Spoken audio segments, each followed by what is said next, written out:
నమస్తే. రాష్ట్రంలో డిస్కస్ చేయాల్సిన అంశాలు చాలా ఉన్నాయి. ఒకటి మహారాష్ట్ర ఎలక్షన్ సంబంధించిన రిజల్ట్, ఇక్కడ కాంగ్రెస్ మీద ప్రభావం అండ్ దాంతోపాటుగా మాలమాదిగలకు సంబంధించి ఎవరికి వాళ్ళుగా ఈ ఆత్మీయ సమ్మేళనాల పేరుతో సమ్మేళనాలు పెట్టుకుంటే ఇబ్బంది లేదు, కానీ ఒకరినొకరు తిట్టుకుంటున్న పరిస్థితి మనకు కనబడతా ఉన్నది కొంతమంది వక్తలు. ఇదొక అంశం మనం ప్రధానంగా చూస్తున్నాం. అండ్ అదాని ఇష్యూ ఒకటి రగులుతూ ఉన్నది. అండ్ కేసీఆర్ ఫ్యామిలీలో కేటీఆర్ ఒకవేళ జైలుకు వెళ్తే కవిత ఆ ప్లేస్ని ఆక్యుపై చేయడానికి రెడీగా ఉందా అన్న ఒక చర్చ తెర మీదకి వస్తూ ఉన్నది. And Teenmar Mallanna BC movement, హాలియాలో సభ, ఇవన్నీ అంశాలు ప్రధానంగా చర్చకు దారితీసినాయి. వీటి మీద మనం డిస్కస్ చేద్దాం. నా ముందు కాంగ్రెస్ సీనియర్ నాయకులు అద్దంకి దయాకర్ గారు ఉన్నారు. అండ్ మంత్రివర్గ విస్తరణ కూడా ఒకటి ఉందండి. 6 మంత్రులు ఢిల్లీలో మిమ్మల్ని చూడగానే గుర్తొచ్చింది. సో ముఖ్యమంత్రి ఢిల్లీకి వెళ్ళబోతున్నారు. ఈ December 7th లోపు మిగతా ఎవరైతే 18లో 6 పెండింగ్ ఉన్నారో మినిస్టర్స్ కొత్తగా తీసుకోవాల్సిన వాళ్ళు 6 పదవుల గురించి ఢిల్లీకి వెళ్ళే అవకాశం ఉన్నట్టుగా కనబడుతూ ఉన్నది. నమస్తే దయాకర్ గారు. నమస్తే రఘు. మీ పేరు కానీ మీ ఊరు కానీ ఏమైనా ఉండే అవకాశం ఉందా? ఏది దాంట్లోనా? ఏమో చెప్పాలి. టాప్ 6లో ఆర్ ప్రాబబుల్ లిస్ట్లో ప్రాబబుల్ లిస్ట్లో ఉందా? ప్రాబబుల్ లిస్ట్లో ఉంటే ఉండొచ్చు, ఐ డోంట్ నో. బట్ చెప్పలేము, అది పార్టీ నిర్ణయం ఎట్లుంటుందో, ఏం చేస్తారో చూడాలి. ఊరుకు ఇష్టనైతే వద్దనేది ఉన్నది కదా, ఎందుకు ఇచ్చిన అని కొట్టాలి. ప్రాబబుల్స్ చాలా వస్తున్నాయి కదా, ఒక్కొక్క మీడియా ఒక్కొక్క వస్తున్నాయి. కొంతమంది ఈ మధ్య నా పేరు కూడా మళ్ళీ మొదలు పెట్టిండ్రు. ఓకే, అంటే ఏది ఇచ్చినా కూడా మన పేరు కామన్ కదా మొదట్లో ఉండడం అనేది. సో నాకైతే తెలిసి మోస్ట్ ప్రాబబ్లీ 2-3 నెలలు అయితే అయిపోవచ్చు, ఏదైనా ఒకటి చేస్తుండొచ్చు ముఖ్యమంత్రి గారు. తర్వాత మిగతా 2 నెలలు అంటే ఇప్పుడు మార్చిలో ఈ మన ఎలక్షన్స్ ఎమ్మెల్సీ ఉన్నాయి, ఖాళీలో ఒక 6-7 ఉన్నట్టున్నాయి కదా, ఉండొచ్చు. వాటిలలో ఉండే అవకాశం ఉంది. బట్ నేను ఇక ముఖ్యమంత్రి గారు చెప్పిన దాని ప్రకారం అయితే ఎమ్మెల్సీల వాటిల్ని ఉండే అవకాశాలు లేకపోలేదు. అయితే ఒకటేంటంటే వాళ్ళు ఏమి చేయాలనుకుంటుండ్రు అనేది నాకు అంటే పర్టికులర్గా తెలియకపోయినా కూడా మంచి అవకాశం అయితే ఇస్తారనేది ఉంది. దాంట్లో సగం సీఎం అనే కదా, కుర్చీలో సగం కూర్చున్నట్టు. అంతే. అంటే మంత్రి అవుతుందా, ఎమ్మెల్సీ అవుతుందా, ఇంకేదవుతుంది అనే విషయాల్లో చాలాసార్లు మనం డిస్కస్ కూడా చేసుకున్నాం. కానీ ఇప్పుడైతే మళ్ళీ వస్తున్నాయి. మా వాళ్ళేమో ఒకటే మీటింగ్లు పెట్టే పనిలో పడ్డారు.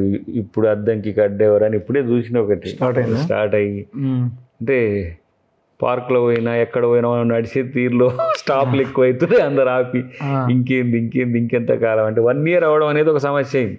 అది సింబాలిక్గా 1 year కంప్లీట్ అయిందనేది, మన త్యాగానికి కూడా 1 year కంప్లీట్ అయిందనేది వస్తున్న పరిస్థితి ఉంది. కాబట్టి ఇక తోసుకొస్తున్నట్టే, ఇక కొంచెం దగ్గరికి వస్తున్నట్టే లెక్క, ముంచుకొస్తుంది. అంటే ఇక తప్పదు కదా, 1 year 1 year దానికి ఖాళీగా ఉన్నాం. ఎన్నో పోస్టులు పోవడం వల్ల మనకి ఉద్దేశపూర్వకంగా ఇవ్వట్లేరా ఏంటనే ఒక చర్చ. ఈసారి అడ్డుకునే వాళ్ళు మరి అడ్డుకోవడాలు ఆపుతారా? అవి ఎట్లా ఎప్పటికి ఉండే? మ్యాక్సిమం తగ్గిపోయింది. అంతేనా? మ్యాక్సిమం నాకు తెలిసి 90% తగ్గింది. ఇక మరి మీరే నీళ్ళు చల్లిరా లేకపోతే వాళ్ళే ఖాళీ ఆగిపోయిందా? అంటే నేను రెస్పాండ్ కావట్లేను కదా, ఏది రాకపోయినా సరే. నేను మీతో కూడా ఎన్నోసార్లు చెప్పిన కదా, వచ్చిందా మంచిది, రాలేదా భవిష్యత్తు. అంతే. నేను ఇంకెవరు ఆయన ఉండి ఇట్లా పెద్ద ఆయన ఉండి ఏదో ఒకటైతే చైర్మన్ గిర్మెన్ అట్లా తీసుకోరాదా అని అంటే నేను చెప్పాను. ఎవడో వచ్చి మన మీద దాడి చేసి చంపడం వేరు, మనమే చంపడం వేరు. అంటే చైర్మన్ తక్కువ చూపు కాదు, బట్ మనకు వచ్చిన ఫెమిలియారిటీ కానీ ఇచ్చిన హామీలో కానీ ఆ స్థాయి ఉండడం అనేది ఒక ఇబ్బందికరమైన పరిస్థితి. నువ్వు అన్నట్టు ఇంకేందే, నిన్ను సగం ముఖ్యమంత్రి అన్నాక ఇంకేంది తక్కువ ఎందుకు ఇస్తారు అన్నట్టుగా వస్తుండే. కానీ ఇది నిజంగా చెప్పాలంటే, పదే చెప్పాలంటే కూడా ఒకటి సమస్య ఏమవుతుందంటే, ఏమని చెప్పాలనే దాని దగ్గర నా దగ్గర సమాధానం లేదు. ఏమవుతాం అనే దాని దగ్గర పార్టీ ఆలోచన ఏముంది, రాష్ట్ర పార్టీ ఆలోచన ఏముంది, కేంద్ర పార్టీ ఆలోచన ఏముంది అనే విషయాల్లో నేను ఎవరి దగ్గరికి పోయే పర్సువేషన్, ఇట్లా ఒకవేళ ఢిల్లీకి పోయినా నేను నా పనుల మీద పోయిన తప్పితే ఎవరిని కలిసేది కూడా ఉండదు. కలిసేది ఉంటే ఎవరు మీకు ఇప్పుడు ఇక్కడ ముఖ్యమంత్రిని కాదంటే ఇక మనం కలిసేది ఆ ముగ్గురినే కదా, లేదంటే ఖర్గే గారిని. నేను ఎవరిని ఎక్కడ కూడా మీరు చూడండి అపాయింట్మెంట్ కూడా నేను, ఎందుకంటే ఎవరు అడ్డుకునేటోళ్ళంతా అడ్డుకొని అయిపోయినాయండి. అసలు అడ్డే లేనప్పుడు అద్దంకి వస్తే బెటర్ కదా, లేకపోతే మళ్ళీ ఆ శత్రుశేషమో లేకపోతే ప్రత్యర్థో ఎవరో ఉంటే సమస్య అవుతుంది. మనం ఇన్ని 20 సంవత్సరాలు ఏ పదవి లేకుండా ఉండగలిగి ఈ పదవి కొరకు నా ఔన్నత్యాన్ని పోగొట్టుకోవడం అయితే నాకు అస్సలు ఇష్టం లేదు. ఓకే. ఇది కొంచెం డైలాగ్ భారీగా ఉంటుంది కానీ ఒక దశలో నేనైతే అనుకున్నా, అమ్మో రాకపోతే నేను ఎట్లా తట్టుకోవాలనే ఆలోచన ఉండే మొదట్లో. రాకపోతే జనంతో వచ్చేదాన్ని, వెనకటికేమో టికెట్లు అప్పుడు ఆ టవర్లు ఎక్కేది, అవి వచ్చేది, ఇట్లా వచ్చేది. ఈ మధ్యన ఒక ట్రెండ్ మీకు చెప్పింది అనుకుంటా, బ్లాక్మెయిల్, ఇక నన్ను ఎమోషనల్ బ్లాక్మెయిల్. తెలంగాణ కొరకు శ్రీకాంతాచారి, నీ కొరకు నేను పెట్టి వాయిస్ రికార్డులు పెట్టి వేస్తే పోయి వాళ్ళ ఇంటికాడికి పోయి లంచ్ చేసి డిన్నర్ చేసి మంచిది వస్తుంది, కామ్గా వస్తుంది. ఇప్పుడు ఇక ఆల్మోస్ట్ వాళ్ళు ఇంకెవరు నిన్న 6వ తారీఖు నాకు ఇప్పుడే మెసేజ్ వచ్చింది. ఓకే. మేమేం లేదు, పాజిటివ్గా కాంగ్రెస్ పార్టీకి అద్దంకి దగ్గరికి ఏమి ఇస్తారు, ఇవ్వాలి ఉద్యమకారుడని చేస్తామని చెప్తారు. ఇది ఏమవుతుంది, మళ్ళీ మన మీద ఉద్దేశపూర్వకంగా చేయించినట్టు వస్తుంది. రాజకీయాల్లో ఈ పొగ ఒక తీరుగుంటే నిప్పు ఒక తీరుగుంటుంది, ఒక పెద్ద పంచాయతీ. సో అది ఇంకా దాటి పోతా ఉన్న కొద్దీ పెద్ద పెద్ద వాళ్ళే సహనం కోల్పోయి అంటున్నారు కదా, ఏం దాకా నువ్వు ఏందాయను అసలు ఏంది ఏమన్నా తీసుకున్నావు.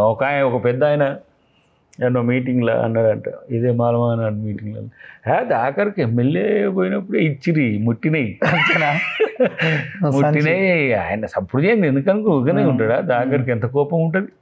ఇచ్చి సీఎం కూడా పెద్ద పని చేసిండట ఒకటి, కానీ భారీ ఎత్తున పని లేకపోతే దాకరి పదవి లేకుండా ఉంటాడు. అంటే అప్పుడు అంతకుముందే ఇసుక అవునవుతుంది, ప్రచారం ఇట్టే చేస్తారు. అంతకుముందే తుంగతుర్తిలో ఇసుక, కిషోర్ నాకు ఇసుక పైసలు ఇద్దరు కలిసే ఉన్నారు, ఇల్లు కొనిచ్చిందని, ఇది ఇల్లు కొననట. అంటే నవ్వు వస్తుంటుంది కానీ ఇంత విష ప్రచారం చేస్తారు. ఒకటి రెండోది, మన త్యాగానికి గుర్తింపు అక్కర్లేదు, త్యాగాన్ని అగౌరవపరచొద్దు. నేనేమో చాలా పెద్ద పెద్ద ఆశయాలతో కాంగ్రెస్ పార్టీ, నా ఫ్యూచర్ లైఫ్ కూడా కాంగ్రెస్ పార్టీ అనే ఉద్దేశంతో మనం ఉంటే లంచాలు, ఈ పంచాయతీలు, లేకపోతే మళ్ళీ ఇప్పుడు ఏంది దయాకర్ ఎమ్మెల్యే టికెట్ ఎందుకు అనుకున్నాం, అప్పుడే ఇచ్చిరట అని అంటున్నారు. అంటే ఇది ఇలాంటి ప్రచారాలు మానుకోవాలనేది ఒకటి చూస్తారు. ఇంకా భవిష్యత్తులో ఏదున్నా కూడా మన నడవడిక నడత భవిష్యత్తులో చెప్తుంది అనేది అభిప్రాయంతోనే ఉంటా. సో ఇంకొకటి, మీరు ఫ్యూచర్ కాంగ్రెస్ అని అన్నారు కదా, ఫ్యూచర్ చాలా పెద్దగా ఉంది అని. మొన్న మహారాష్ట్రలో స్టేట్ ఏర్పడ్డ తర్వాత అతిపెద్ద ఓటమి అనుకుంటా కాంగ్రెస్కి. మహారాష్ట్ర, గుజరాత్, మహారాష్ట్ర ఏర్పడ్డ తర్వాత మొన్న 2023 పార్లమెంట్ ఎలక్షన్స్లో 13 ఎంపీ వచ్చినాయి మీకు. ఆ లెక్కన శివసేన, ఉద్ధవ్ శివసేన, కాంగ్రెస్, శరద్ పవార్, ఎన్సీపీకి సీట్లు వచ్చినా, ఓట్లు వచ్చినా ఇవాళ మీరు పవర్లో ఉండాలి. కానీ మీ పరిస్థితి ఎంత దారుణం అంటే 20 సీట్లు కూడా రాలి మీ పార్టీకి, అంటే ఇండివిజువల్గా. నేను ఒక పతనం దిశగానేనా లేదు కామెంట్ ఒకటి మంచి సీరియస్, మీరు మామూలుగా ఏమంటారు అంటే దీపం ఆరిపోయే ముందు చాలా ఎక్కువగా వెలుగుతుందట, ఆరిపోయే దీపానికి వెలుతురు ఎక్కువ అన్నట్టు. బీజేపీది కూడా ఇక ఏం చేసినా ఈ 2-3 సంవత్సరాలే.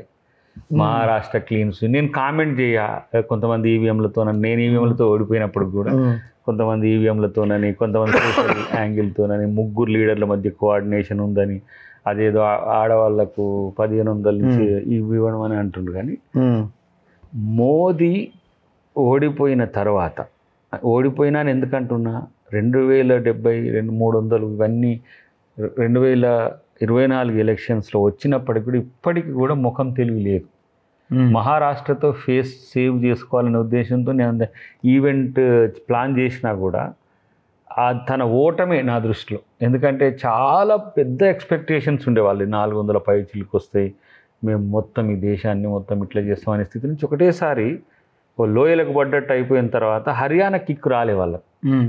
ఎందుకంటే అటువైపు జమ్మూ కాశ్మీర్ 370 అని పెద్ద హంగామా చేసిండ్రు, ఆడ ఓడిపోయిండ్రు. ఇక్కడ ఇప్పుడు మహారాష్ట్ర గెలుపును బీజేపీ గెలుపుగా క్రియేట్ చేసే పనిలో వాళ్ళు ఉన్నప్పటికి కూడా షిండే, అజిత్ పవార్ యాంగిల్ వాళ్ళకి కలిసి వచ్చిందనేది వాస్తవం. అంటే అప్పుడేమో ఎవరెవరి మీద ఉండే, నితీష్ కుమార్ ఒక సంఖలో, బీహార్లో మన చంద్రబాబు ఒక సంఖలో, మోడీ గెలుపు తర్వాత ఈ కట్టెకు చంద్రబాబు తలకాయ, ఈ కట్టెకు నితీష్ కుమార్ తలకాయ, ఇప్పుడు అజిత్ పవార్ తలకాయ, ఇటువైపు షిండే తలకాయ. తప్పితే వాళ్ళకు మాక్సిమం సీట్లు వచ్చిండ్రు. మీకు రెండు తలకాయలు ఉన్నాయి కదా, ఉద్ధవ్ ఠాక్రే, బాల్ ఠాక్రే. ఇప్పుడు వాళ్ళని ఏం చేసిండ్రు, తలకాయ శరద్ పవార్ పెద్ద సీనియర్ లీడరు, తలకాయ తీసేసింది. ఇట్లా అథారిటేటివ్ ఇప్పుడు ఉద్ధవ్ ఠాక్రేది అఫీషియల్ శివసేన అయితే మనోనికి ఇచ్చేసిండ్రు. ఎవరికి? షిండేకి ఇచ్చి.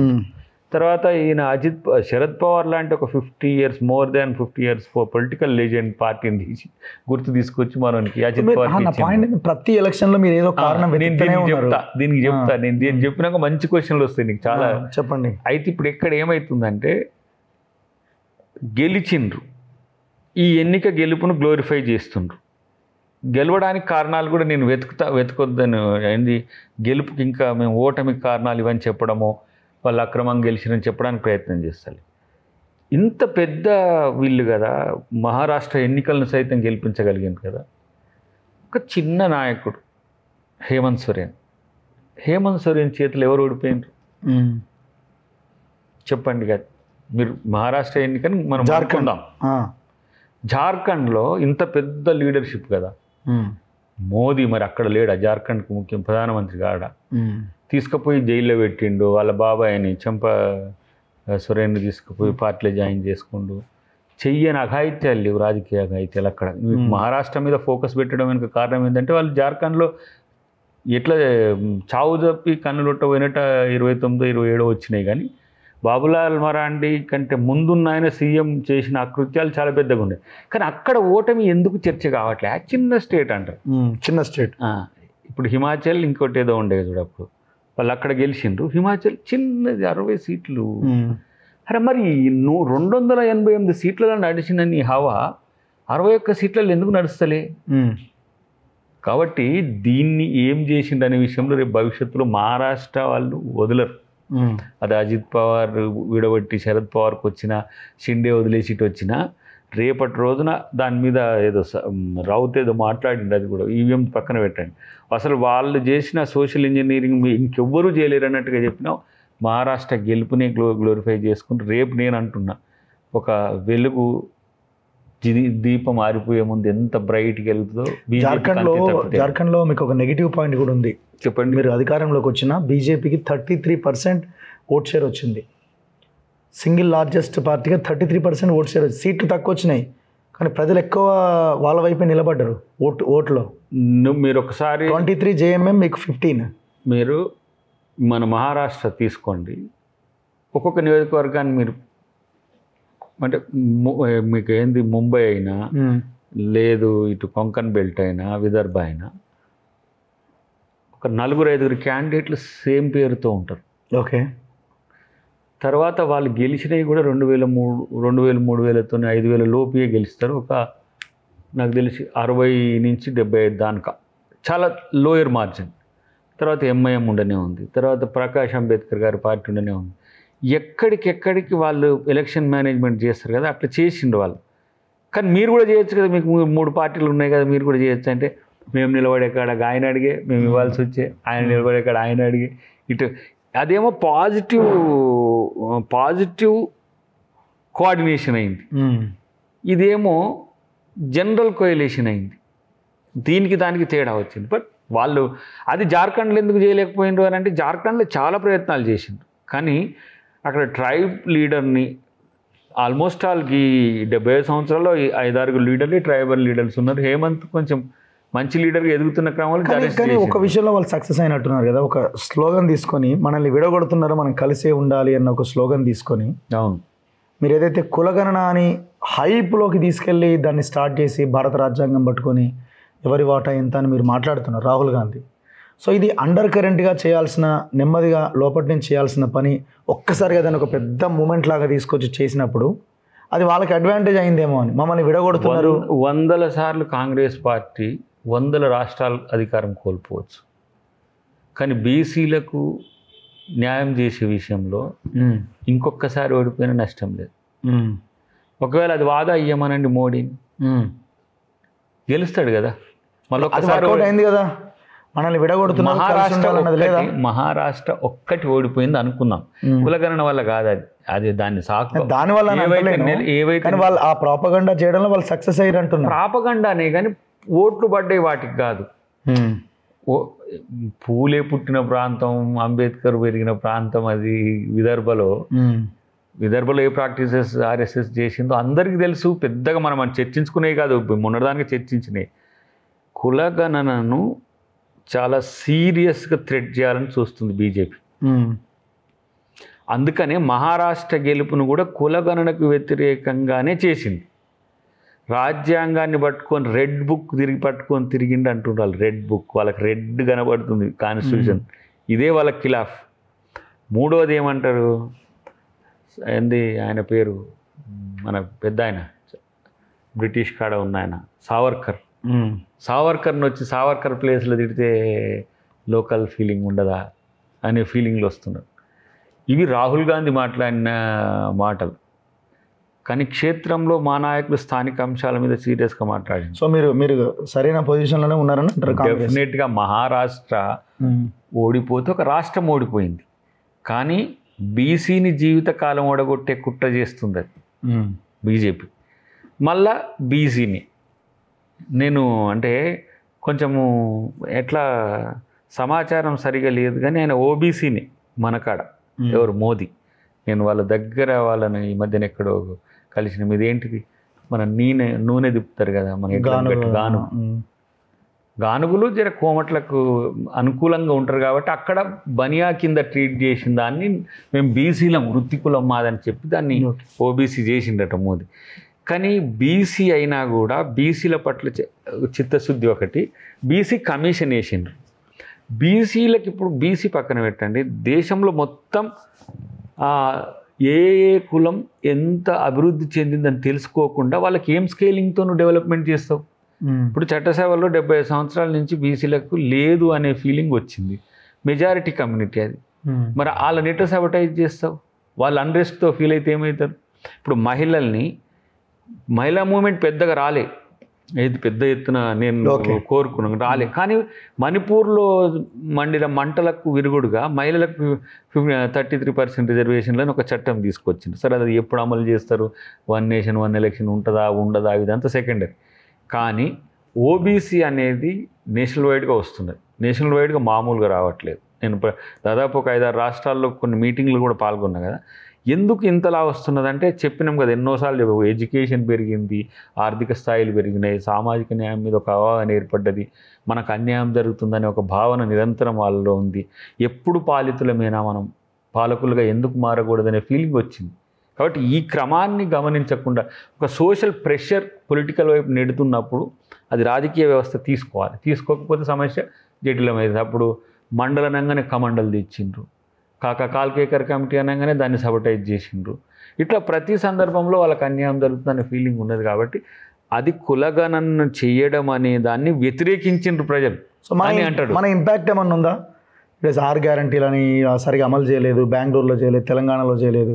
సో వీళ్ళు ఏం చేస్తారన్నది కూడా బాగా ప్రచారం చేశారు కదా అక్కడ మహారాష్ట్ర ఎవరి మాటలు ఎక్కువ అయినారు.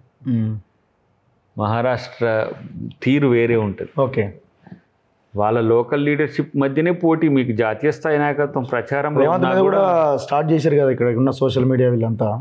ఇది చేస్తారు. మన టీం ఒకటి ఉంది, రేవంత్ వల్ల కూడా పోతాడు, ఓడిపోయిండు. ఇక అట్లా చేసి 6 గ్యారంటీలు ఓడగొట్టినాయి కాదు, మనోడు పవన్ కళ్యాణ్ తిరిగి ఏరియాలో మొత్తం వచ్చిందని అట్లా చేసిండ్రు.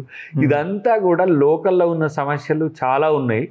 వాటిని సమర్థవంతంగా తిప్పికొట్టడంలో ఈ కూటమి కొంత వైఫల్యం చెందింది. దానికి తోడు అనుమానాలు, అవకాశాలు అటు పెరిగినాయి అనే ఆలోచన ఉంది. కానీ ఏమైనా సరే బీజేపీకి ఈ 5 years కాలంలో అంటే దిగిపోతున్నప్పుడు బండి దిగుతూనే ఉంటుంది. ఇక వాళ్ళు దిగిపోతున్నప్పుడు మేము ఎక్కుతున్నాం అనుకుంటుండ్రు. ఒక పుష్కర కాలం ఏ భావజాలానికైనా 12 సంవత్సరాల తర్వాత నీ మైండ్ సెట్ చేంజ్ అవుతుంది. కాబట్టి ఇక్కడ బీజేపీ పట్ల ప్రజలకు వ్యతిరేకత ఉన్నదాన్ని కప్పిపుచ్చుకునేందుకు మహారాష్ట్ర గెలిచిన దాన్ని మహా యుద్ధం అని చెప్పి పేరు పెట్టుకున్నారు. కానీ రేపు ఎందుకంటే అది యూపీలో గెలవాలి వాళ్ళు, రేపు ఇంకా ఢిల్లీలో గెలవాలి. యూపీలో ఆల్రెడీ మీకు మజీద్ తెచ్చిండ్రు పంచాయతీ, ఏది బస్తర్ ఏదో సంథింగ్ జ్ఞానవాపి లాగానే ఇక్కడ తీసుకొచ్చేస్తారు. ఏదో సంథింగ్ గుడులు, మసీదులు, చర్చిలు ఇవి బీజేపీ రాజకీయాలకు బ్రాండ్ సో అంబాసిడర్. నీకు నెక్స్ట్ తెలంగాణ అంటున్నారు కదా, మొన్న బండి సంజయ్ కూడా మాట్లాడినట్టు మహారాష్ట్రలో అయిపోయిందిగా, మనం పవర్లోకి తెలంగాణలో కూడా రాబోతున్నాం. అంటే ఎన్నికలు కాకుండానే వస్తుంది, ఎలక్షన్ వచ్చినప్పుడే, ఎలక్షన్ వచ్చినప్పుడే నెక్స్ట్ అంటే మేము ఆ స్థాయిలో ఉన్నామని చెప్తున్నారు. వీళ్ళు ఉండరట్న, బీఆర్ఎస్ వాళ్ళు కలిసిపోతారట్న. బీఆర్ఎస్ వాళ్ళు ఎందుకు కలుస్తారు, వాళ్ళ పార్టీ వాళ్ళదే కదా. మరి వాళ్ళని దాటి వచ్చేస్తారా? వాళ్ళని దాటి దాటి మిమ్మల్ని దాటి వాళ్ళే పవర్లోకి వస్తారు. రమ్మని దగ్గరికి వచ్చి కొట్లాడడం అనే ఉంది. ఇప్పుడు 8 ఎమ్మెల్యేలు వచ్చినాయి, 8 ఎంపీలు వచ్చినాయి. కానీ కేసీఆర్కి 0 వచ్చింది కూడా పట్టించుకోలే.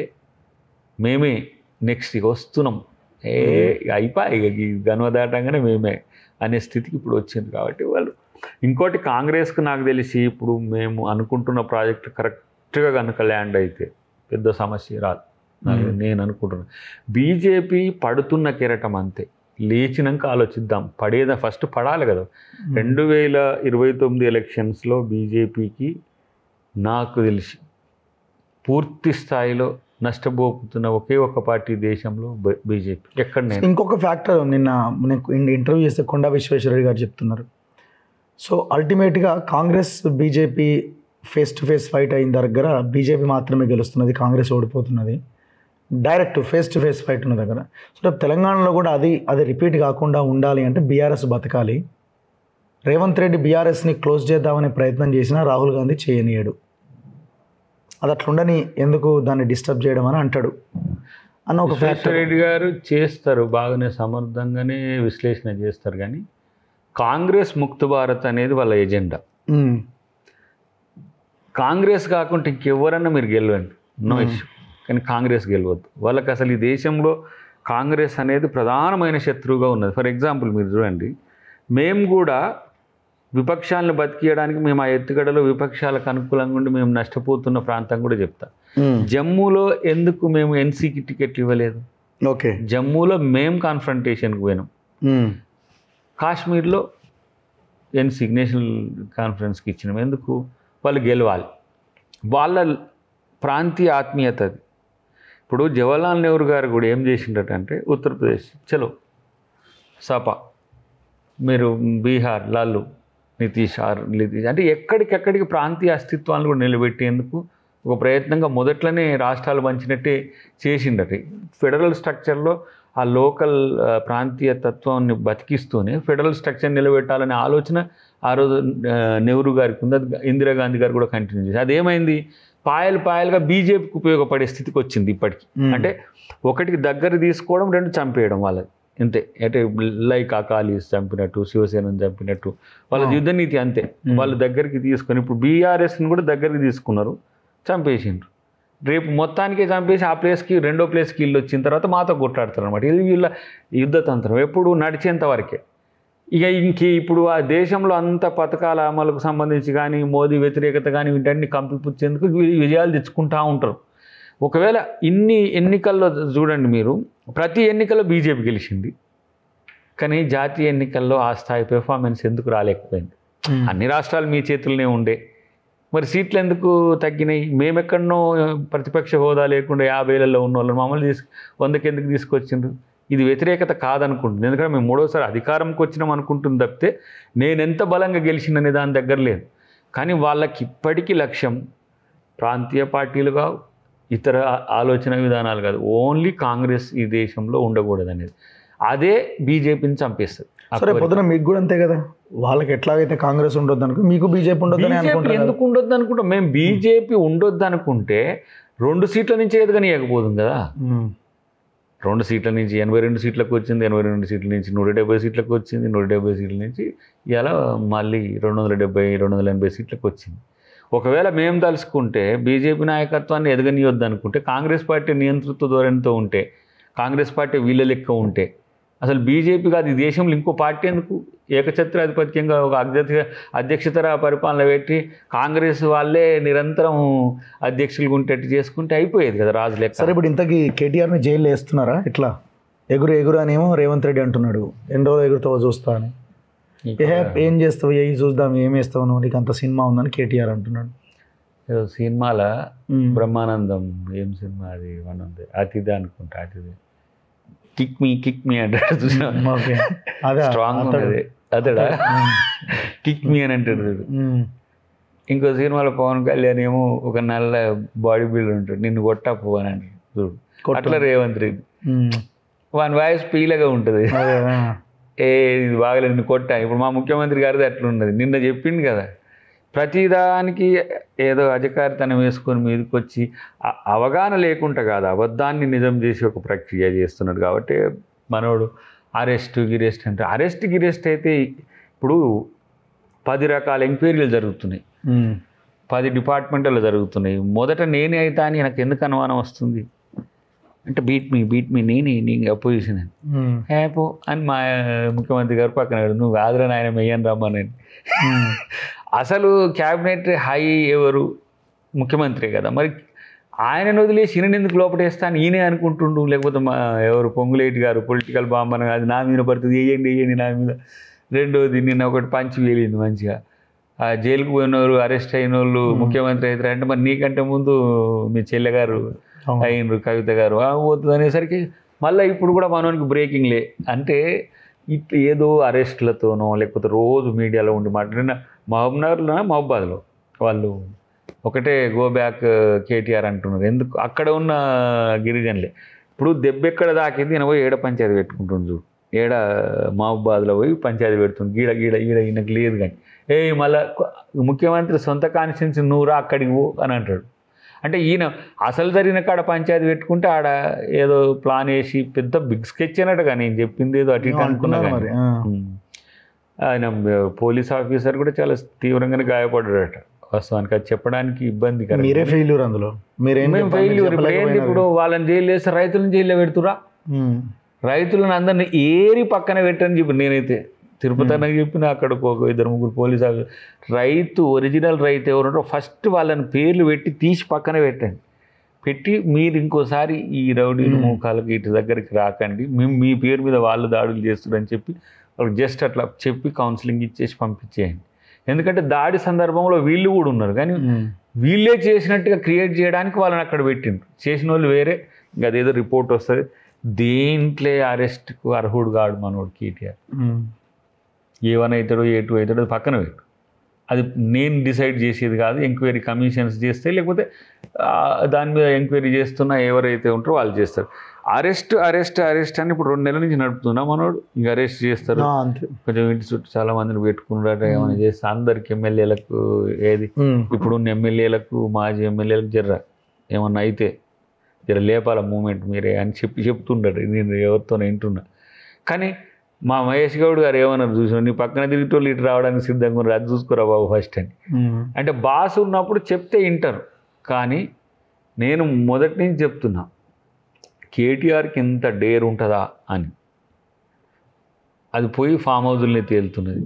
ఇప్పుడు ఇక ఒక మనకు దగ్గర ఉన్న టీఆర్ఎస్ ఆయన కలిసి సారు ఇంట్లో వండుకుంటే ఏంది బ్రదర్ నువ్వు కేటీఆర్ నువ్వు కేసీఆర్ని బయటికి తీసుకొస్తావు, ఆయన పాపం హెల్త్ బాగాలేక ఇటు రేక అని అంటాడు. బొరనేమో మరి తీగ తాగితే డొంకేమో మళ్ళీ ఫామ్ హౌస్ తీరుతుంది. మొన్న ఎట్లున్నాడు కేటీఆర్ చూసినా కదా, ఎవరినో పరిచయం చేసేటప్పుడు ఇట్లా ఇంతే ఉంటారు వాళ్ళు. ఇట్లాంటి మరి ఇంత పెద్ద డేర్ స్టెప్స్ ఎట్లా చేస్తాడు, అటాక్స్ కాడికి ఎట్లా చేస్తాడు. లేకపోతే ఇప్పుడు కేసీఆర్ లోపల ఉండి మొత్తం వ్యవహారం నడిపిస్తున్నట్టేనా, మైండ్ పని చేస్తుంది కదా. వీల్ చైర్లు ఉంటుంది, బెడ్ మీద ఉంటుంది. ఇప్పుడు కవిత ఎంట్రీ ఎట్లా, ఆమె బయటకు వచ్చింది సడన్ గా, ఇదే బాగా అడ్వాన్స్ అవుతాడు అంతేనా అని వస్తుండొచ్చు అంతే. కాకపోతే ఏంటంటే కేటీఆర్ లోపలికి పోతే ఇప్పుడు హరీషే కదా, ఆయన ఎట్లాగో బయటికి రాడు, వచ్చినా ఏముండదు, ఈయనే కదా గ్రౌండ్లో. అప్పుడు స్టేక్ తీసుకోవడానికి కవిత గారికి అవకాశం ఉంటుంది. ఆయనకి ఎందుకు ఇవ్వాలా నేనేనా ఉంటుంది కానీ న్యాచురల్ ఏమి ఇచ్చిండ్రు నాకు అన్నట్టు కూడా ఉంటుంది కదా. ఎంపీ ఇచ్చి ఓడగొట్టిరి అన్ని రకాల అక్కడ ఆమె సఫరర్. సో ఆ పరిస్థితి ఇప్పుడు అయినా కూడా ఒక ఎలిజిబిలిటీ తెచ్చుకుంది కాబట్టి జైలుకు పోయి పార్టీకి అనే దాంతో నేను అన్నట్టుంది. కానీ ఏదేమైనా వాళ్ళ మధ్యన కుటుంబంలో ఏం జరుగుతుంది అనేది ఎవరిని తెలియనియరు, కానీ కుట్రలు మాత్రం జరుగుతున్నాయి. దీంట్లో మాత్రం ఐక్యత ఉండదు. మరి అది ఎట్లా జరుగుతుంది అనే విషయం చూడాలి. అందరు కలిసి చేస్తురా. ఇప్పుడు దీంట్లో డీవియేషన్స్ అయితే లేవుగా. కానీ ఒక పెద్ద ఆయన చెప్పిండు, కులగణన బీసీ జనగణన అనేది బీసీలకు వ్యతిరేకంగా ఉన్న కాంగ్రెస్ పార్టీ ఇట్లానేమో మనోడు కేటీఆర్ అంటుండు. తాను కవిత గారేమో మన చేసి పోస్ట్ చేసింది కదా, ఎక్స్లో పోస్ట్ చేసింది. అంటే ఏంది, షీజ్ ప్రో కులగణన అన్నట్టుగా. ప్యారిటీస్ ఉన్నాయి, అన్నిటి మధ్యన కొంత కన్ఫ్యూజన్ ఉంది. మళ్ళీ డాడీ చెప్పినట్టు వినాలి, వాళ్ళ అస్తిత్వం చూసుకోవాలి, మామ చెప్పినట్టు వినాలి, మళ్ళీ నాది ఏందని చూసుకోవాలి, ఏది కావద్దు. ఇక్కడ ఈ వీళ్ళకి కొంత కన్ఫ్యూజన్. బట్ ఎక్కువ శాతం నేను అంటున్నా, ప్రభుత్వము మేము ఏం చేస్తున్నామో పదే పదే చెప్పుకునేది మరిచి వీళ్ళ మీద పడి ఏంది ఈ పంచాయతీలకు. ఇప్పుడు ఒక అఫ్కోర్సు వీళ్ళకు ప్యాకేజ్లో కొన్ని టీవీలు, కొన్ని పేపర్లు ఎలక్షన్స్ వరకు కూడా, ఎలక్షన్స్ దాటినాక కూడా ఏమంటారు వాళ్ళను ఒక అగ్రిమెంట్తో ఉన్నాయి. అవి అయిపోయినాక ఆ టీవీలు, ఆ పేపర్లు కూడా వెనకకు వచ్చేస్తాయి. కానీ వీళ్ళ వార్తలు, వీళ్ళ న్యూస్ మొత్తం టీవీలలో, పేపర్లు వచ్చేసరికి మనం అదే మాట్లాడుకోవాల్సి వస్తుంది. చివరికి ఇప్పుడు ఈ 10-15 రోజుల ప్రోగ్రామ్ కూడా ఎందుకు పెట్టినాం, అసలు మనం ఏం చేసినామో చెప్పేది పోకుండా ఇద్దరు గాయగా వచ్చి మొత్తుకుంటా ఉంటే వాళ్ళే మడిపడి మనం ఎందుకు మొత్తుకుంటున్నాం అనే ఉద్దేశంతో ఇలా మంత్రుల నుంచి మొదలు పెడితే ముఖ్యమంత్రి గారైనా మిగతా పార్టీ శ్రేణులైనా ఏం చేసినామో అది చెప్పుకుందాం, ఏం చేయలేదో ఎట్లా చేస్తామో చెప్పాలి. అది చెప్పుకోవాల్సింది పక్కన పెట్టేసి మేము అనవసరంగా వాళ్ళ మీడియా ఇచ్చే లైన్ను, వాళ్ళ మీడియా ఇచ్చే ఏమంటారు కాంట్రాస్ట్ను, వాళ్ళ మీడియా ఇచ్చే పొలిటికల్ రివ్యూస్ను వాటి మీద స్పందించడం కంటే కూడా గవర్నమెంట్ కదా చేసిన పనులుగా చెప్పేది. ఇప్పుడు మీడియా రెండు రాజకీయ పక్షాల మధ్యన వైరాన్ని కాదు కదా పెట్టేది, ప్రజలు కదా అల్టిమేట్గా. మీడియా కూడా ప్రజల కోసమే, ప్రభుత్వం ప్రజల కోసమే, విపక్షాలు ప్రజల కోసమే. ప్రజల చర్చ రావట్లే. 18,000 కోట్లు ఇచ్చినావు, ఇంకో 10,000 కోట్లు 12,000 కోట్లు ఎందుకు ఇస్తలేవు? ఇది అడగాలి కదా వాళ్ళు. ఇది కాదు వాళ్ళు అడిగేది. అసలు రైతు రుణమాఫీ కాలేదు పో అన్నాడు. ఇట్లా మాట్లాడుతుంటే ఒక ఆయన అన్నాడు, అరే మీరు 10,000 కోట్లు ఇస్తే రైతు భరోసా అయిపో అందరికి వచ్చు, ఈ రైతు రుణమాఫీ అందరికి ఉండదు కదా. 18,000 కోట్లు చేసినా మంచి పేరు తెచ్చుకోలేకపోతుంది. 10,000 కోట్లు ఇస్తే రైతు రుణమాఫీ వస్తే, రైతు భరోసా వస్తే అందరు కూడా ఇచ్చేసిండు అని అంటుండు. అంటే మేము ఏది ప్రయారిటీ ఇచ్చిన మాట కట్టుబడి ఉండాలని మేము అనుకుంటున్నాం. ఏది తక్కువ చేసిండ్రు, ఇప్పుడు మా వాళ్ళు చెప్పిన మా సిరీస్ ఆఫ్ ఇప్పుడు పథకాల అమలుకు సంబంధించి చూడండి, ప్రతి ఒక్కటి నెరవేర్చుకుంటూ వస్తున్నాం. బట్ వీళ్ళ గాయాల పడేదానికంటే కూడా వాళ్ళని లైట్గా తీసుకోవడం బెటర్. ఇంకొకటి, ఇప్పుడు ఈ వర్గీకరణ అంశం తర్వాత, వర్గీకరణకి సుప్రీంకోర్టు రాష్ట్రాలు చేసుకోవచ్చు అని చెప్పిన తర్వాత, రేవంత్ రెడ్డి మేమే మొదటగా చేస్తామని చెప్పిన తర్వాత ఎవరికి వాళ్ళు ఆత్మీయ సమ్మేళనాలు పెడుతున్నారు. అటు మాదిగ సామాజిక వర్గం వాళ్ళు పెడుతున్నారు, ఇటు మాల సామాజిక వర్గం వీళ్ళు పెడుతున్నారు. సరే, కొంతమంది కొన్ని ప్రయోజనాల కోసం పెడుతుండొచ్చు. ఏదేమైనా కూడా ఒక చర్చ అయితే వచ్చింది. చర్చ మంచిది కానీ పాజిటివ్ దిశలో వెళ్ళట్లేదని నాకు అనిపిస్తున్నది. స్టేజ్ల మీదనే తిట్టుకుంటున్నారు వాళ్ళకి వీళ్ళు, అంటే వాళ్ళు ఆ స్టేజ్ మీద ఉండి ఇవతల వాళ్ళని తిడుతున్నారు, వీళ్ళు అవతల వాళ్ళని తిడుతున్నారు. సోషల్ మీడియాలో అయితే ఏకంగా ఇంకా ఒక పెద్ద వార్లాగానే నడుస్తున్నది. ఎటువైపు వెళ్తున్నది ఇది? అంటే వర్గీకరణ అంతకంటే మించిన రాజ్యాధికారం ఈ అంశం మీద చర్చ వచ్చినప్పుడు అందరూ కలిసి పనిచేస్తేనే అది సాధ్యమయ్యేది. ఎవరికి వాళ్ళుగా ఉంటే మళ్ళీ పార్టీ ఉన్న వాళ్ళకి అనుకూలంగా తీర్పులు ఇచ్చినట్టు మాదిగలుగా విడిపోయి కొట్లాడుకుంటారు, పార్టీల వారిగా విడిపోయి కొట్లాడుతున్నారు, పార్టీలో ఉన్న వాళ్ళు కొట్లాడుతున్నారు, మళ్ళీ ఎస్సీలు బీసీలు విడిపోయి కొట్లాడుతున్నారు. ఇప్పుడు చేస్తే చెయ్యను లేదు, చెయ్యకుంటే వదిలేయను లేదు. ఇప్పుడు వాళ్ళు కూడా అట్లా చేయడం ఒక సమస్య అయితే అసలు కొట్లాడుకోవాల్సిన అవసరం లేదు నా దృష్టిలో.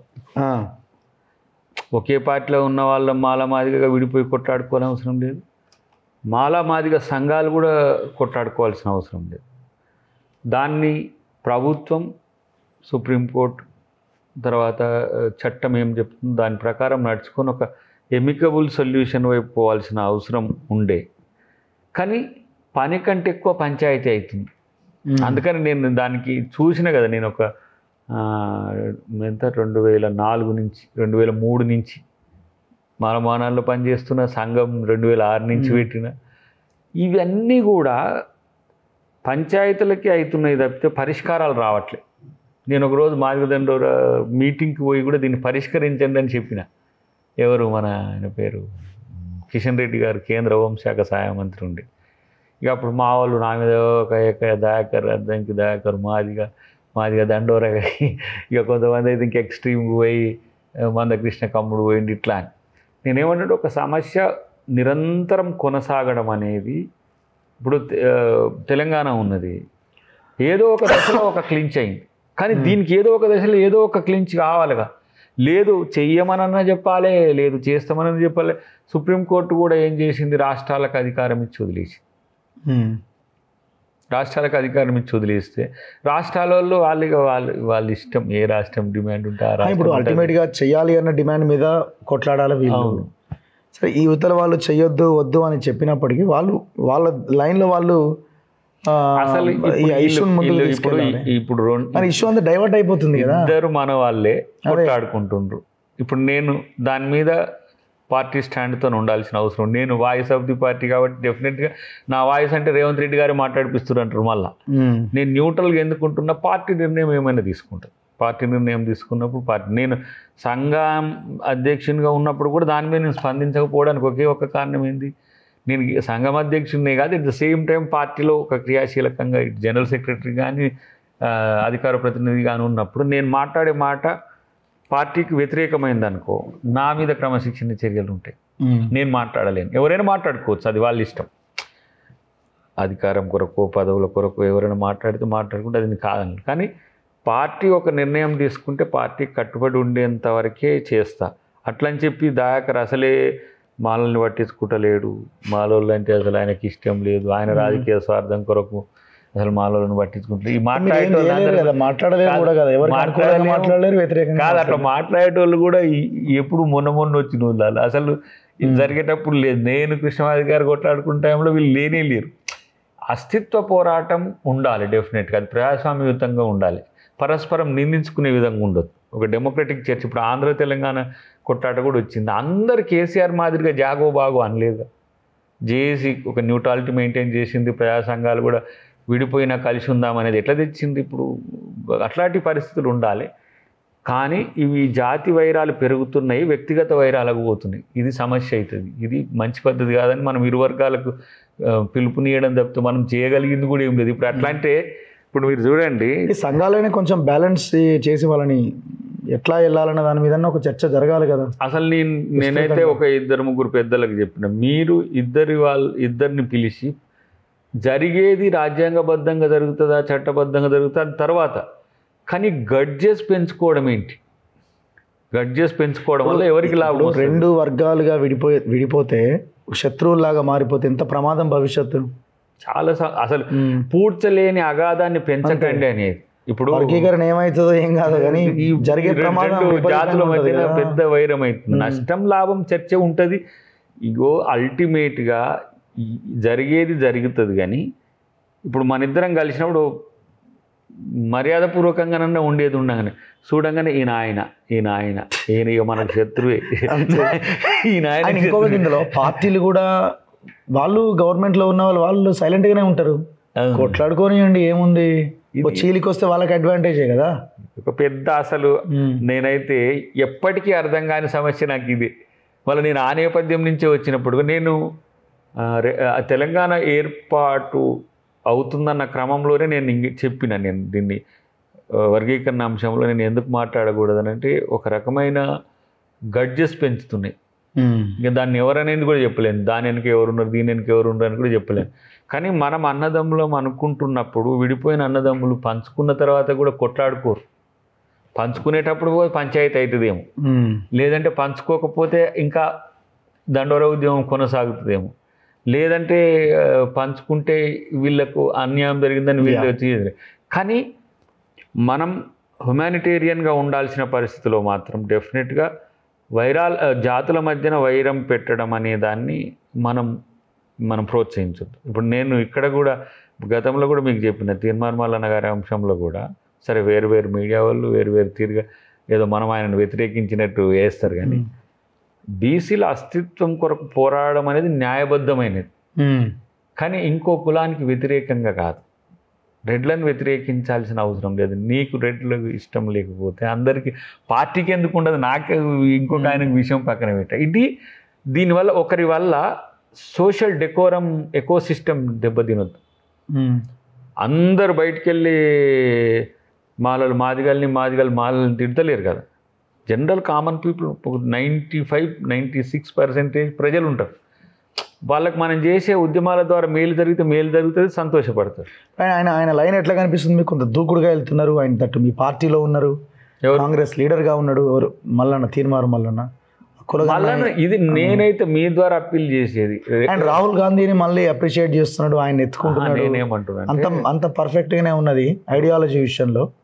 ఇంకొక వైపున ఆయన లైన్ ఆయన స్పెసిఫిక్గా చెప్తా నేను, ఆధిపత్యాన్ని ప్రశ్నించే హక్కు ఉంటుంది. కులాన్ని లక్ష్యంగా చేసుకొని చేయొద్దు. రెడ్లలో నీకు ఎవరైనా 2, 3, 4 నీకు వ్యతిరేకంగా ఉంటే రెడ్డి జాతిని మొత్తం అనే హక్కు మనకు లేదు. ఇది వాళ్ళకు రెడ్డి కమ్యూనిటీకి ఉండే హక్కు కూడా కదా. నువ్వు పదే నాకు రెడ్ల ఓట్లు వద్దని నువ్వు అంటుండి గడ్జెస్ పెంచుతుంటే వాళ్ళ సంఘాలు బయటకు వచ్చి వాళ్ళ మనల్ని ఇది ఈ సోషల్ డెకోరం దెబ్బతిన్నది అనేది ఇక్కడ. ప్రజలుగానే ఉంటారు, వాళ్ళకో ట్యాగ్ ఉంటుంది, ఎస్సీ అని ఉంటుంది, ఎస్టీ అని ఉంటుంది, బీసీ అని ఉంటుంది, ఓసీలో రెడ్డి అని ఉంటుంది, చౌదరి ఉంటుంది. నీకు కామన్ రెడ్డి నీకు ఏం చేసిన రెడ్డి ఆత్మగౌరవం కూడా దెబ్బతింటుంది కదా. ఇప్పుడు మనకు బీసీల ఆత్మగౌరవం ఎట్లా దెబ్బతింటున్నది? మనకు పవర్ లేకపోవడం వల్ల, మనకు పవర్ రాకపోవడం వల్ల, పవర్ వచ్చేటప్పుడు కుట్రలు జరగడం వల్ల. ఒక దగ్గర బీసీకి పవర్ రాకపోవడానికి కారణం ఎస్సీనే కావచ్చు, ఇంకో దగ్గర పవర్ రాకపోవడానికి ఎస్టీ కావచ్చు, ఇంకో దగ్గర ఓసీ కావచ్చు. కానీ ఒక టార్గెట్గా మనం పెట్టుకుంటే ఏమైందంటే పార్టీ సమాధానం చెప్పుకోలేదు, సామాజిక సంఘాలు చెప్పు. అలాంటప్పుడు మొన్న ఏదో హాలియాలో అక్కడ మొల్ల మాంబ విగ్రహం ఉంటే దాన్ని, అంటే విగ్రహం అంటే దిమ్మె కట్టిరట, మరి దాన్ని తీసి ఎత్తుకపోయి ఇది చేస్తే ఎవరు మాట్లాడాలా? దాన్ని చేసుకోవచ్చు కానీ హాలియాలో ఉన్న రెడ్లందరూ వచ్చి మొల్లగారి ఎత్తుకొని పోలేరు కదా. నేను అంటే చాలా మౌలికమైనది. ఇప్పుడు సేమ్ మాలమాదిగల పంచాయతీలు కూడా ఇట్నే ఉంటుంది. ఇప్పుడు మన అఫ్కోర్స్ కమ్యూనిటీస్ ఎంపవర్ కావాలనే దాంట్లో మాలలు మాదిగలు కొట్లాడడాన్ని నేను వ్యతిరేకించాను. కానీ మాలలు మాదిగలు పరస్పరము విద్వేషంతో కూడిన కొట్లాట ఎవరికి మేలు చేస్తుంది? ఒకటి ఇందులో ఒక అంశం ఉండొచ్చు. ఇప్పుడు కేసీఆర్ తెలంగాణ మూమెంట్లో సరే ఆంధ్ర వాళ్ళతో ఆయన బిజినెస్లు చేసిన, వాళ్ళ దగ్గర నుంచి డబ్బులు తెచ్చుకున్నా, ఇంకోటి తెచ్చుకున్నా, ప్రజల్లో ఒక విపరీతమైన చర్చ జరగడానికి ఒక లైన్ తీసుకుంటారు. సరే వాళ్ళ మీద ప్రేమే ఉండొచ్చు, ఇంకోటి అని ఉండొచ్చు, బట్ అక్కడ ఆ ఐడియాలజీ దాంట్లో ఆ నినాదాన్ని ముందుకు తీసుకెళ్ళడానికి ఒక లైన్ తీసుకుంటాం, ఆంధ్ర వాళ్ళది ఇది అని అట్లా కొంత ఎక్స్పోజ్ అయ్యింది. సో ఈయన కూడా ఆ దిశగా ఆ రకమైన, ఒకవేళ అట్లా అనుకుంటే సొంతంగా చేయాల్సి వస్తుంది. అంటే పార్టీలో ఉండొద్దు అంటారు. పార్టీతో చేస్తే పార్టీ అడుగుతుంది కదా, ఈరోజు కాకపోతే రేపైనా అడుగుతుంది కదా. ఒక స్పెసిఫిక్గా మనోని మీద ఒక స్పెషల్ గౌరవం ఉండొచ్చు పార్టీకి. అది కంటిన్యూ చేసిపోయినాక రేపు పార్టీ నాయకత్వంలోనే కూర్చున్నప్పుడు అది వస్తుంది. చర్చ వచ్చిందా మీ పార్టీలో? చూడాలి. నేను మహేష్ గౌడ్ గారిని అడగలేదు కానీ అది మాలాంటి వాళ్ళకి. ఎందుకంటే ఇప్పుడు నేను మళ్ళా ఎన్నోసార్లు నేను ఎక్కువ అమితంగా ఏమంటాము ఇష్టపడుతుంటా, కొన్నిసార్లు అన్నప్పుడు దయాకర్ లాంటి వాళ్ళు కూడా సంఖ్యలు గుద్దుకోవచ్చు అని అనుకుంటాను. కానీ నేను చాలామంది ఏమనుకుంటారు, నల్గొండ జిల్లాలో ఉన్న రెడ్ల వల్లనే దయాకర్ ఏదో నష్టపోయింది అనేది. అది కానే కాదు, వాస్తవాలు కావు. ఎవ్వరు రాజకీయ అస్తిత్వం వాళ్ళది. వాళ్ళు బలపడడానికి వాళ్ళు చేసుకునే ప్రయత్నాలు చేసేటప్పుడు నువ్వు బలపడటానికి నువ్వు చేసుకోవాలి. కానీ ఒక కమ్యూనిటీని వ్యతిరేకించడము అని అంటే నా దృష్టిలో అది ప్రజాస్వామ్యయుతం అయితే కాదు. ఎస్, నష్టం జరుగుతుంది, అధిగమించే ప్రయత్నం చేయాలి. దాన్ని ఏ విధంగా టేక్ ఓవర్ చేయాలంటే ఇతర వాళ్ళను తగ్గించడం కాదు. సేమ్ మాలమాదిగలకు అప్లై అవుతుంది ఇద్దరికి కూడా.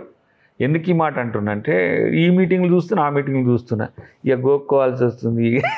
ఇది రేపు ఇంకా పెద్ద పంచాయతీ అయ్యేటట్టుంది. మళ్ళా ఏంది మాలమాదిగలు ఒక అన్రెస్ట్ వస్తుంది కామన్ మనకి. నేనేమంటున్నా, మల్లన్న కూడా ఆ తరహా ప్రయత్నం చేయగలడు. కాంట్రా నుంచి వస్తున్నాడేమో, ప్రయాణిస్తుండేమో. కానీ ఆ కాంట్రా నుంచి సంఘర్షణతోనే ఏదైనా జనంలోకి పోతుంది. ఆ సంఘర్షణ ఇతర కులాలను నొప్పించనంత కాలమే, నొప్పించకుండా ఉండాలి. నువ్వు ఏ పనైనా చేసుకోవచ్చు, ఎవరినైనా ప్రశ్నించవచ్చు, ఎవరినైనా విమర్శించవచ్చు, ఏదైనా చేయొచ్చు. కానీ ఇతరుల మనోభావాలకు దెబ్బ తగలకుండా చేయాల్సిన అవసరం ఉంది. అది మాత్రమే అండర్లైన్గా పెట్టుకోవాల్సిన అవసరం ఉంది. దాని వరకు చెప్పగలను. కొంతమంది రెడ్ల ఓట్లు నాకు వద్దనొచ్చా? అనొద్దు. నువ్వు ఇప్పుడు నీకొద్దు అనేది నీ వ్యక్తిగతం. ఓకే, నేను పార్టీ కాదనుకుంటే ఇక నేను తెగించడానికి తెడ్డేలింగం ఉంటుంది. ఏదంటే అది మాట్లాడుకుంటే ఇప్పుడు ఏమంటారు. కాబట్టి ఇక్కడ నేను ఒక మాట అయితే చెప్పగలను, అందరి రెడ్లు సామాజికంగా మమ్మల్ని వ్యతిరేకిస్తుందనే ఆలోచన కూడా సమాజంలోకి పోవద్దు. ఎందుకు పోవద్దంటే చాలామంది చరిత్రలో బ్రాహ్మిన్స్ కానీ రెడ్లు కానీ చదువులు కానీ బీసీ నాయకులను ఎదిగించిండ్రు, ఎస్సీ నాయకులను ఎదిగించిండ్రు, ఎస్టీ నాయకులను ఎదిగించిండ్రు. కాబట్టి కొంతమందికి వ్యతిరేకం చేసి ఉండొచ్చు, అది అందరికీ కాదు. లేకపోతే ఈ పాటికి బీసీలు ముఖ్యమంత్రులు ఎందుకు అవుతారు, లేకపోతే బీసీలు మంత్రులు ఎందుకు అవుతారు, బీసీలు ఎమ్మెల్యేలు ఎందుకు అవుతారు? వాళ్ళు ఛేదించుకొని బయటకు వచ్చి వాళ్ళు రాజకీయ నాయకత్వంలో అగ్రకులాలతో సమానంగా పోగలుగుతున్నారు. అది మనం మోడల్గా తీసుకోవాలి. ఎక్కడో దగ్గర ఇప్పుడు భూపేష్ బఘేల్ ఉన్నాడు, అదే ఎక్కడో దగ్గర అంటున్నా, మొత్తానికి ఎక్కడో దగ్గర భూపేష్ బఘేల్ వాళ్ళ డాడీ ఓబీసీ ఉద్యమ నాయకుడు, మధ్యప్రదేశ్లో పెద్ద ఉద్యమ నాయకుడు. ఆయన నిరంతరం ఆయన చర్యలన్నీ కూడా ఓబీసీ జాతిని సమీకరించడం, జాగరూకం చేయడమే ఆయన పనిగా పెట్టుకుండు. ఫలితం ఏమైంది? ఛత్తీస్గఢ్ విడిపోయిన తర్వాత మధ్యప్రదేశ్ నుంచి తన కొడుకే ముఖ్యమంత్రి అయిండు. ఆ చైతన్య దీప్తి ఉండాలి తప్పితే వైరుధ్యాలు వైషమ్యాలు పెంచుకుంటే ఏమైందంటే ఏంది 2 వర్గాల మధ్యన పాకిస్తాన్ ఇండియాలా కొట్లాడుకునేది వద్దు. డెఫినెట్గా మనం కులంగా బలపడాలి, కుల ప్రజాస్వామ్యాన్ని కూడా పాటించాలి, ఇతర కులాలను నొప్పించకుండా ఉండాలి. ఇప్పుడు నువ్వు అనుకుంటున్న ఆధిపత్య కులాలు కూడా కింది కులాల పట్ల నూన్యతతో ఉండకూడదు. మనం సమానమనే ఒక చర్చను తీసుకుపోయే దిశగా ఉండాలి తప్పితే ఇక మీరు ఎక్కువే కానీ మీ ఎక్కువల పని పడతా అనే హక్కు మనకు లేదు. ఎందుకంటే నువ్వు ఆ ఎక్కువ కాడికి పోవాలి కాబట్టి. రేపు నువ్వు కూడా అయిన తర్వాత ఇంకా నీకంతే కింది వాళ్ళు ఉంటారు. ఇప్పుడు ఇది ఎట్లా వచ్చింది పంచాయతీ? ఇప్పుడు ఎస్సీలకు సంబంధించి కూడా ఎస్టీలలో కూడా నడుస్తున్నది. ఇది అంతా రాజకీయాల వైపు పోతే డెఫినెట్గా అది రాజకీయమే అవుతుంది, పరిష్కారం కాదు. అందుకని నేను మాలామాదిగ సంఘాలకు, మాలామాదిగ నాయకులు, ఆయా పార్టీలో ఉన్న మాలామాదిగ నాయకులు కూడా సమస్యను సామరస్యంగా పరిష్కరించేందుకు ప్రభుత్వం చేసే ప్రయత్నాన్ని సహకరించండి. ఇరు కులాల మధ్యన కూడా ఇప్పుడు ఇట్లా కొట్లాడుకుంటున్నారు కదా, మాదిగ నాయకులు వచ్చినప్పుడు మాల నాయకులు గౌరవించుకుంటారు, వీళ్ళు వచ్చినప్పుడు వాళ్ళు గౌరవించుకుంటారు. గౌరవించుకోవడంలో ఉన్న ఆ సౌభ్రాతృత్వాన్ని మనం పెంపొందించాల్సిన అవసరం ఉంది. కాబట్టి పదే గడ్జెస్ పెంచేటోళ్ళు మాత్రం కొంచెం ఆలోచించాల్సిన అవసరం అయితే వస్తుంది. చూద్దాం, రేపు అంతా మంచిగా జరుగుతుందని కోరుకుందాం. Thank you very much Dayakar గారు. Thank you. ఇది అద్దంకి దయాకర్తో స్పెషల్ ఇంటర్వ్యూ. చూస్తూనే ఉండండి మన తొలి వెలుగు.